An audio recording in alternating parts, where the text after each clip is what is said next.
तो देखो, blood group क्या है कि देखिए, इसके बारे में सबसे पहले वैज्ञानिक थे कार्ल लैंडस्टीनर और वीनर। वह कार्ल लैंडस्टीनर व वीनर दो वैज्ञानिक थे जिन्होंने ब्लड ग्रुप के बारे में बताया और बताया कि ब्लड ग्रुप जो होता है वो चार प्रकार से होता है। एक होता है ब्लड ग्रुप ए, एक बी, एक ए बी और एक ओ। ए बी और ओ, जिसमें से देखिए कि ब्लड ग्रुप जो ए बी है, ए बी, इसे हम लोग बोलते हैं सर्वग्राही रक्त समूह। इसका मतलब क्या है? इसका मतलब ये है कि ये सभी प्रकार के व्यक्तियों से ब्लड को ग्रहण कर सकता है। मतलब जिसका ब्लड ग्रुप ए बी होगा उसको किसी भी प्रकार के व्यक्ति के ब्लड को चढ़ाया जा सकता है। मतलब वो सभी प्रकार के व्यक्तियों का ब्लड जो है वो ग्रहण कर सकता है। यानी हम कह सकते हैं कि सभी के रक्त को ग्रहण कर सकता है। और ओ को क्या बोला जाता है? ओ को सर्वदाता बोला जाता है। सर्वदाता का मतलब कि जो सभी को ब्लड अपना क्या करे, दे सकता है। यानी सभी को रक्त दे सकता है तो उसे क्या बोलते हैं? ओ। अब देखिए, एक RH फैक्टर होता है। RH फैक्टर मींस एक विशेष प्रकार का प्रतिजन या पदार्थ, प्रतिजन या एंटीजन होता है जो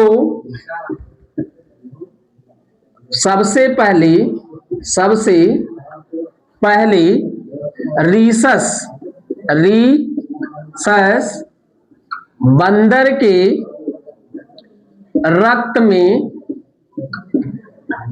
देखा गया था। रीसस बंदर के रक्त में देखा गया था। इसके आधार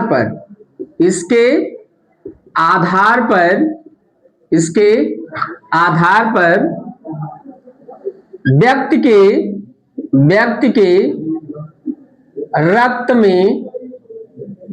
रक्त को वर्गीकृत किया जाता है। अब देखिए, जिसमें क्या होगा, जैसे जिसमें मान लीजिए ए ब्लड ग्रुप है, ए। अब ए में दो संभावना हो सकती, ऐसा कि ऐसा ब्लड हो जिसमें RH फैक्टर क्या हो, RH फैक्टर उपस्थित हो। तो जिसमें RH फैक्टर उपस्थित होगा वो हो जाएगा क्या, ए पॉजिटिव। वो क्या हो जाएगा, ए पॉजिटिव। और ऐसा ब्लड हो जिसमें क्या हो कि RH फैक्टर अनुपस्थित हो, क्या हो, अनुपस्थित हो, तो वो हो जाएगा क्या, ए नेगेटिव। तो इसके आधार पर देखिए, इसके आधार पर ए क्या हो गया, ए पॉजिटिव हो सकता है, ए नेगेटिव, बी पॉजिटिव हो सकता है, B negative, A B positive हो सकता है, ए बी नेगेटिव, और यहाँ ओ पॉजिटिव हो सकता है और ओ नेगेटिव। बस इतना लिख लीजिए, काम खत्म इसका, और इसमें कुछ नहीं है। देखो, अब देखिए वर्ग ए है, मान लीजिए ब्लड ग्रुप ए है, किसी व्यक्ति का ब्लड ग्रुप ए है, तो ए को किसका ब्लड ग्रुप चढ़ाया जा सकता है? मतलब अगर किसी व्यक्ति का ब्लड ग्रुप ए है तो उसको कौन कौन सा ब्लड चढ़ाया जा सकता है? तो ए वाले को ए चढ़ा सकते हैं, और क्या चढ़ा सकते हैं, ओ।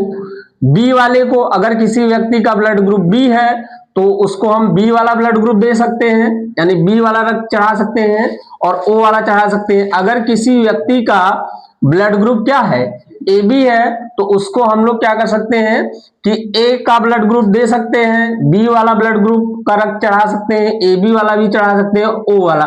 मतलब अगर किसी व्यक्ति का ब्लड ग्रुप ए बी है तो उसको सभी प्रकार के क्या हो सकते हैं, सभी प्रकार के ब्लड ग्रुप वाले ब्लड को चढ़ाया जा सकता है। इसीलिए ए बी को हम लोग क्या कहते हैं, सर्वग्राही कहते हैं, मतलब ये सबका ब्लड ग्रहण कर सकता है, इसीलिए इसको क्या बोला जाता है, सर्वग्राही। ओ है तो ओ को केवल ओ का ही चढ़ाया जा सकता है, ओ को ओ का चढ़ाया जा सकता है, किसका नहीं चढ़ाया जा सकता है, तो ना तो अगर किसी व्यक्ति का ब्लड ग्रुप ओ है तो उसको ए का ब्लड ग्रुप नहीं दे सकते हैं, बी का नहीं दे सकते हैं और ए बी का नहीं दे सकते हैं। तो इस प्रकार यह है कि किस ब्लड ग्रुप वाले को किसका ब्लड चढ़ाया जा सकता है और किसका ब्लड नहीं चढ़ाया जा सकता है, बस हाँ इतना ही था। तो इस प्रकार देखिए कि हम लोगों ने ब्लड ग्रुप के बारे में शॉर्ट स्टडी किया है, लॉन्ग स्टडी ने बहुत इसमें एंटीजन कैसे होते हैं, कौन ये रीजन क्या है कि किसको क्या चढ़ाया जा सकता है, क्यों नहीं चढ़ाया जा सकता है, तो इसका रीजन हम अगली कक्षाओं में पढ़ सकते हैं, पढ़ेंगे।